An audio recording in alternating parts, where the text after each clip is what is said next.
আসসালামু আলাইকুম রহমতুল্লাহি অবরকাতুহু। সম্মানিত দর্শক, বাংলাদেশের সঙ্গে আমেরিকার সম্পর্ক এবং বাংলাদেশে মার্কিন ডিপ স্টেটের ভূমিকা, এই অঞ্চলে আমেরিকার উপস্থিতি, আমাদের সেন্ট মার্টিন দ্বীপ, এটি নিয়ে আমেরিকার পরিকল্পনা, মায়ানমারে তাদের যে বার্মা অ্যাক্ট এবং সেই বার্মা অ্যাক্ট বাস্তবায়নের জন্য তাদের মদদে রোহিঙ্গা সমস্যা তৈরি এবং সেই রোহিঙ্গাকে বা রোহিঙ্গাদেরকে বাংলাদেশের মধ্যে ঢুকিয়ে একটি বিশেষ অঞ্চলকে তারা বাফার জোন তৈরি করে এখন এটাকে একটা নিরাপদ প্যাসেজ বানিয়ে এই রোহিঙ্গা 12 লাখ থেকে 15 লাখ রোহিঙ্গা এদেরকে মানব ঢাল হিসেবে ব্যবহার করে এদের মাধ্যমে মায়ানমারের বার্মা অ্যাক্ট বাস্তবায়ন এবং এই কাজে বাংলাদেশ সেনাবাহিনী এবং সরকারকে জড়িয়ে ফেলার যে মার্কিন নীতি পলিসি, এটি এখন ওপেন সিক্রেট। আপনি যদি এই মুহূর্তে বাংলাদেশের যিনি মার্কিন রাষ্ট্রদূত রয়েছেন মিস্টার ব্রেন্ট ক্রিস্টেনসেন, তার আকার দেখেন, আকৃতি দেখেন, বডি ল্যাঙ্গুয়েজ দেখেন, প্রধানমন্ত্রী এবং অন্যান্য মন্ত্রীর সঙ্গে তার বৈঠক দেখেন এবং সেখানে তিনি যে রাজকীয় ভঙ্গিতে চলাফেরা করেন, বসেন, স্পষ্টতই বোঝা যায় বাংলাদেশকে তারা তাদের একটা কলোনির বেশি মনে কিছু তারা করেন না এবং এমন কলোনি যেখান থেকে তারা শুধু রেভিনিউ কালেকশন করবেন কিন্তু সেই কলোনির কোনো উন্নয়ন ঘটাবেন না। আমাদের দেশে হামের টিকা দেওয়া হচ্ছে, আমেরিকা থেকে আসছে, ইউএসএইড এর মাধ্যমে রোহিঙ্গাদেরকে খুব অল্প পরিমাণ খাদ্য সাহায্য দেওয়া হচ্ছে এবং এগুলো দিয়ে তারা যে বাহাদুরি দেখাচ্ছে, সেই বাহাদুরি দেখিয়ে মানে আগামী 15 বছরে $15 বিলিয়ন সামরিক অস্ত্র, খাদ্যশস্ত্র তাদের কাছ থেকে কিনতে হবে ডাইরেক্ট। আর ইনডাইরেক্টলি তারা বাংলাদেশ থেকে যে সকল পণ্য কিনছে সেই পণ্যের মাধ্যমে তারা আরও $15 বিলিয়ন তারা আয় করবে। অর্থাৎ এখন 20% যদি ট্যাক্স থাকে বা 19% ট্যাক্স থাকে, এই ট্যাক্সের ভিত্তিতে আপনি বছরে যদি $15 বিলিয়ন এক্সপোর্ট করেন বা $20 বিলিয়ন এক্সপোর্ট করেন অন অ্যাভারেজে, সেটার 20% কত আসে? এটা প্রতি বছর আপনি শুধু গার্মেন্টস সেক্টর থেকে এটা আয় করছেন। অর্থাৎ 10 বিলিয়নের যদি 5 ভাগের 1 ভাগ $2 বিলিয়ন, তো 15 বছরে আপনি $30 বিলিয়ন এখান থেকে আয় করে নিয়ে যাচ্ছেন শুধুমাত্র গার্মেন্টস সেক্টর থেকে। তো এই যে আমেরিকার যে মাস্টার প্ল্যান, সেই মাস্টার প্ল্যানের মধ্যে আমরা পড়ে গেছি। আমরা নিজেদের ক্ষমতা টিকে রাখার জন্য, ক্ষমতা আসার জন্য আমেরিকাকে দেহ দিয়েছি, মন দিয়েছি, শরীর দিয়েছি, ব্যক্তিত্ব দিয়েছি এবং আমেরিকা আমাদের সব কিছু আন্দাজ করে ফেলেছে। আমাদের কলিজা কতটুকু, আমাদের পাকস্থলী কেমন, আমাদের যে মলদ্বার, রেকটাম এটা কেমন, আমাদের মুখ কেমন, জিহ্বা কেমন, চোখ কেমন, প্রতিটি জিনিস তারা স্ক্যান করে ফেলেছে। ফলে যাকে পুঁটি মাছ দিলে খুশি হবে তাকে পুঁটি মাছ দিচ্ছে, যার পশ্চাৎ দেশে বাড়ি দিলে সে লোক সন্তুষ্ট থাকবে, তার পশ্চাৎ দেশ পিটিয়ে লাল করে দিচ্ছে, যাকে না খেয়ে রাখলে খুশি হবে তাকে না খেয়ে রাখা হচ্ছে, যাকে কিছু খাবার দিলে খুশি হবে তাকে সেই খাবার দিয়ে এই সমাজটাকে অশান্ত করে ফেলেছে। আপনি দেখুন যে আমাদের এই বাংলাদেশে একদম চিহ্নিত কতগুলো আমেরিকান দালাল আছে। মানে এরা রাজনীতির মধ্যে আমেরিকার দালাল যদি থাকে 5%, এর বাইরে সাহিত্যিক, সাংবাদিক, কবি, বুদ্ধিজীবী, ব্যবসায়ী, এর একটা বিরাট গ্রুপ আছে যারা এই আমেরিকান ক্লাবে গিয়ে, ব্রিটিশ ক্লাবে গিয়ে, বিভিন্ন ক্লাবে গিয়ে, কানাডিয়ান ক্লাবে গিয়ে এই প্রতিদিন সন্ধ্যার পরে মদ খাবে, আমেরিকার লোকদের সাথে আড্ডা মারবে, আর ওই ছবিগুলো বিভিন্ন জায়গায় দিয়ে দেখাবে আমাদের সাথে খুব ভালো সম্পর্ক রয়েছে। এদের মাধ্যমে এই সমাজে গত ৭-৮ বছর ধরে যে অশান্তি তারা তৈরি করে ফেলেছে, সেই অশান্তির ফলে পুরো রাজনৈতিক প্রক্রিয়াটি এখন আনপ্রেডিক্টেবল হয়ে গেছে। এদের কথা মতো মন্ত্রী হয়, এদের কথা মতো এমপি হয়।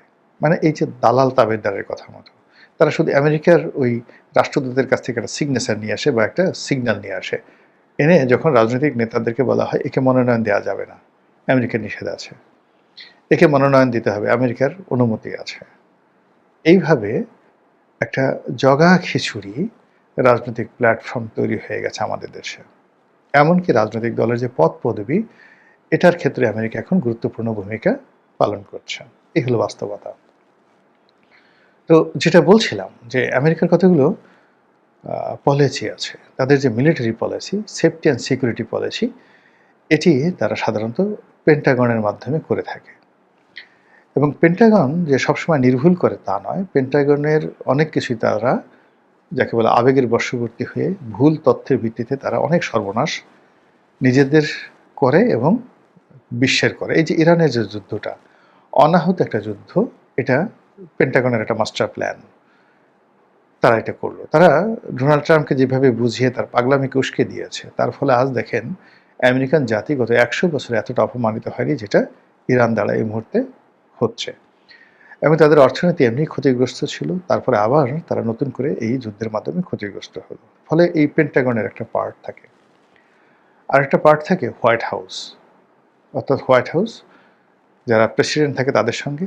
আরেকটি পার্ট থাকে আমেরিকার যে সকল লবিস্ট গ্রুপ রয়েছে তাদের সঙ্গে। তো এই লবিস্ট গ্রুপগুলো বিশ্বের বিভিন্ন দেশে তাদের যে কলোনি স্থাপন করে বা তাদের যে নতুন যে শক্তির ভর তারা নির্মাণ করে, এবং সেখানে এখন বাংলাদেশ তাদের জন্য দক্ষিণ পূর্ব এশিয়াতে সবচেয়ে গুরুত্বপূর্ণ এবং লুক্রেটিভ একটি স্থান। তো তারা জানে যে তাদের যে অভীষ্ট লক্ষ্য, সেই লক্ষ্য পূর্ণ করার জন্য তাদের একজন সাদ্দাম হোসেন দরকার, তাদের একজন সিসি দরকার, তাদের একজন গাদ্দাফি দরকার। প্রথমে তারা তৈরি করবে, স্বার্থ উদ্ধার করবে, এরপর আবার তারা গাদ্দাফিকে মারবে এবং সাদ্দামকে মারবে। তো এরকম একটা প্ল্যান নিয়ে তারা আগায়। তাদের একজন সবসময় তারা একটা ডিক্টেটরকে পছন্দ করে, মারাত্মক ডিক্টেটরকে পছন্দ করে, কিন্তু দুর্বল লোককে কখনো আমেরিকা পছন্দ করে না। আমেরিকা প্রাণান্ত চেষ্টা করেছে আফগানদের মধ্যে এরকম একজন ডিক্টেটর তৈরি করতে। তারা ওসামা বিন লাদেনকে প্রমোট করেছে, কিন্তু ওসামা বিন লাদেন ঠিক ডাইরেক্টলি রাজনীতিতে সে সক্রিয় হতে পারেনি। তারা মোল্লা ওমরকে সিলেক্ট করেছে, কিন্তু মোল্লা ওমর শেষ পর্যন্ত তারা মোল্লা ওমরকে রাখতে পারেনি।